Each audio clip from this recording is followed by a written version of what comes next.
Bienvenue sur Africa 24 dans cette nouvelle édition du Morning News. Voici les titres de l'actualité. L'examen de la requête en appel du président du Malawi, Peter Mutharika, s'est ouvert à la Cour suprême de Lilongwe.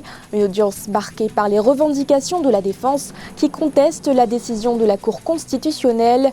L'instance avait décidé d'annuler la réélection du chef de l'État en mai 2019 pour fraude. Au Maroc, le roi Mohamed VI entreprend un plan d'action conjoint pour lutter contre le coronavirus. Le souverain s'est entretenu avec ses homologues ivoiriens et sénégalais, Alassane Ouattara et Macky Sall, pour accompagner la gestion de la pandémie. Et enfin, en Éthiopie, l'aéroport d'Addis Abeba se transforme en plateforme de transport humanitaire. Objectif, faire face à la pandémie par l'acheminement des fournitures et travailleurs humanitaires à travers l'Afrique. Au Malawi, l'examen de la requête en appel du président Peter Mutharika s'est ouvert ce mercredi 15 avril. La défense du chef de l'État était entendue devant la Cour suprême de Lilongwe. Dès le début de l'audience, son avocat a contesté la décision de la Cour constitutionnelle. Saisie par l'opposition, l'instance avait décidé d'annuler la réélection du chef de l'exécutif en mai 2019 pour fraude. Fadi Mounichi et Ange Bijounomenyo. L'examen de la requête en appel du président Peter Mutharika aura duré toute la journée. Mercredi, la Cour suprême du Malawi a écouté les arguments de l'avocat du chef de l'État. Au cœur de la bataille judiciaire entre le pouvoir et l'opposition, la décision de la Cour constitutionnelle d'annuler la réélection de Peter Mutharika pour fraude. Décision que dénonce le camp du président. Si la Cour est arrivée à la conclusion qu'il fallait annuler les élections, c'est que les arguments et preuves apportés par l'opposition étaient convaincants. On a des juges maintenant qui sont très conscients du rôle qui est le leur dans le système démocratique. Et deuxièmement, ça montre aussi que les institutions qui sont en place pour assurer un contrôle des processus électoraux sont des mécanismes qui fonctionnent. Le président Peter Mutharika, réélu en mai 2019 dès le premier tour, a refusé jusqu'à présent de promulguer les lois permettant l'organisation de nouveaux scrutins. Un refus d'obtempérer qui a provoqué la colère de l'opposition. L'opposition qui demande également le départ de la présidente de la commission électorale. J'imagine que le Malawi, lui aussi, est en train de traverser la grave crise sanitaire mondiale qui touche tous les pays. Probablement, tout dépendra de la manière dont le régime aura pu gérer cette crise-là pour les citoyens du Malawi. Les deux partis ont désormais 7 jours pour déposer leur argumentaire écrit à la Cour suprême d'appel. La nouvelle élection présidentielle a été fixée au 2 juillet prochain, même si pour l'heure, des incertitudes subsistent en raison de la pandémie de coronavirus. La résolution du conflit libyen semble pour le moment utopique. Lors d'un entretien accordé au quotidien italien La Repubblica, le chef du gouvernement d'union nationale, Fayez el-Sarraj, dit ne plus vouloir négocier avec son opposant, le maréchal Khalifa Haftar.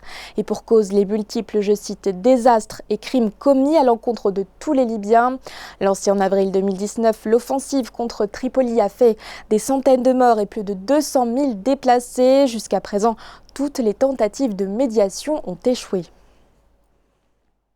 Un plan d'action conjoint et coordonné, telle est l'initiative entreprise par le roi du Maroc, Mohamed VI, pour lutter contre le coronavirus. Selon un communiqué du cabinet royal, le souverain marocain s'est concerté ce lundi 13 avril avec le président de la Côte d'Ivoire, Alassane Ouattara, et le président du Sénégal, Macky Sall. Ensemble, ils souhaitent partager les expériences de gestion de l'épidémie sur le continent. Un sujet réalisé par Aïssatou Diamanka-Besland et commenté par Nathalie Mo.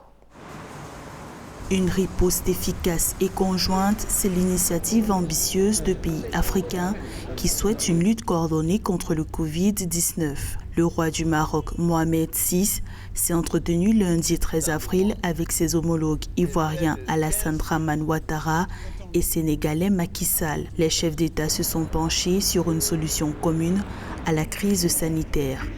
Il s'agit d'une initiative pragmatique et orientée vers l'action, permettant un partage d'expériences et de bonnes pratiques pour faire face à l'impact sanitaire, économique et social de la pandémie. Le roi Mohamed VI souhaite de concert avec l'ensemble des chefs d'État africains établir un cadre opérationnel pour accompagner les pays africains dans leurs différentes phases de gestion de la pandémie. Une pandémie qui commence à prendre de l'ampleur sur le continent. N'oublions pas que le Covid est une épidémie, et une épidémie dans sa définition scientifique est censée passer.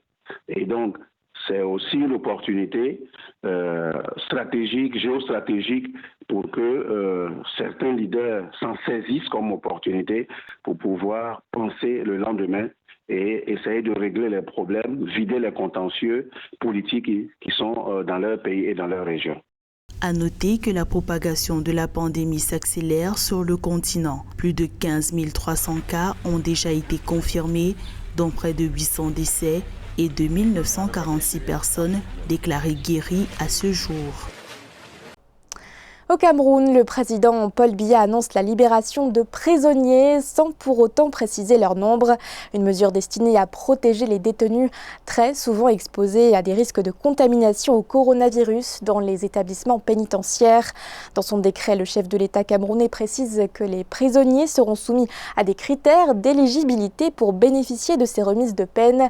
Toute personne condamnée, entre autres pour détournement, corruption ou terrorisme, en seront exclues.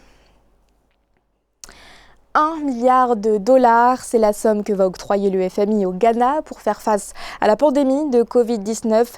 Il s'agit de la plus grande aide financière octroyée à un pays africain depuis le début de la crise sanitaire. Ces fonds seront prélevés au titre de la facilité de crédit rapide. Un sujet de la rédaction. C'est la plus grande aide financière octroyée à un pays africain depuis le début de la crise sanitaire. Ce lundi 13 avril, le conseil d'administration du Fonds monétaire international a accordé l'octroi d'1 milliard de dollars au Ghana. Selon le communiqué de l'institution, ce financement sera prélevé au titre de la facilité de crédit rapide. Il permettra au Ghana de répondre aux besoins de financement urgents du pays, de renforcer la confiance et de catalyser l'appui d'autres partenaires internationaux.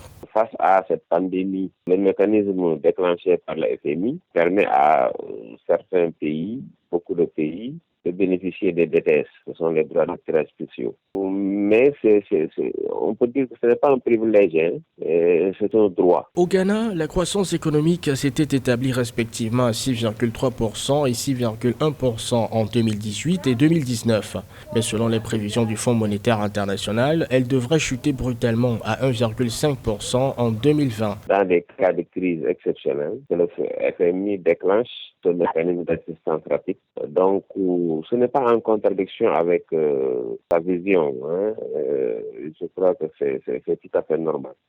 Donc, c'est forcément une simple participation. Le Ghana devra multiplier ou tripler pour faire face quand même à ces exigences de l'heure. En plus du Ghana, le Fonds monétaire international a également accordé une aide financière à 2 autres pays africains.